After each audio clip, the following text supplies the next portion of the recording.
Ces bagages ont un dominateur commun. Ils contiennent tous du cannabis.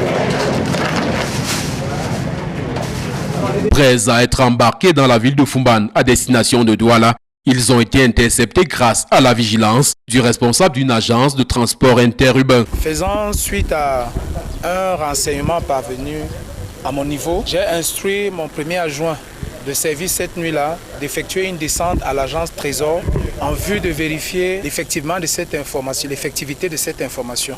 Il était fait état de la présence des bagages à caractère suspect en provenance de Magba et en direction de Douala. Les soupçons autour de ces bagages se confirment après leur fouille par les éléments du commissariat de sécurité publique de Foumban. C'est ainsi que nous allons découvrir que cette cargaison est constituée essentiellement de cannabis dont le tonnage est évalué à 100 kg minimum. Une découverte qui sème la débandade. Parmi les 4 personnes qui s'apprêtaient à voyager avec ces bagages, 3 réussiront à s'échapper, contrairement à cette femme happée par les forces de l'ordre. Les gens là, ils ont fait, on a laissé. On a dit que tu connais les gens là. Moi, je dis que moi, je ne connais pas les gens là.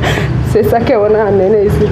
Moi, je ne connais pas rien de L'exploitation de son téléphone et les réquisitions nous ont permis de nous rendre compte que c'est un grand réseau qui est constitué des individus du nord-ouest pour l'essentiel, des déplacés internes qui se retrouvent pour la plupart dans la ville de Magba, des relais qu'on retrouve dans la localité de Foumban, plus précisément dans les arrondissements de Ndjimom, à travers les villages de Mambo et de Foyette, avec d'autres relais également dans la ville de Foumban. L'enquête ouverte illico presto a dévoilé un vaste réseau dont les ramifications vont jusque dans la capitale du Tchad. Nous avons pu retracer un peu l'itinéraire. La localité de Mbiamé, la localité de Magba, Ndjimom, Foumban, Douala, Kousseri avec pour point de chute N'Djamena. Pour l'heure, 4 personnes au total, dont 2 femmes soupçonnées d'appartenir à ce réseau de trafic de stupéfiants ont été interpellées et présentées au procureur de la République près les tribunaux de Foumban.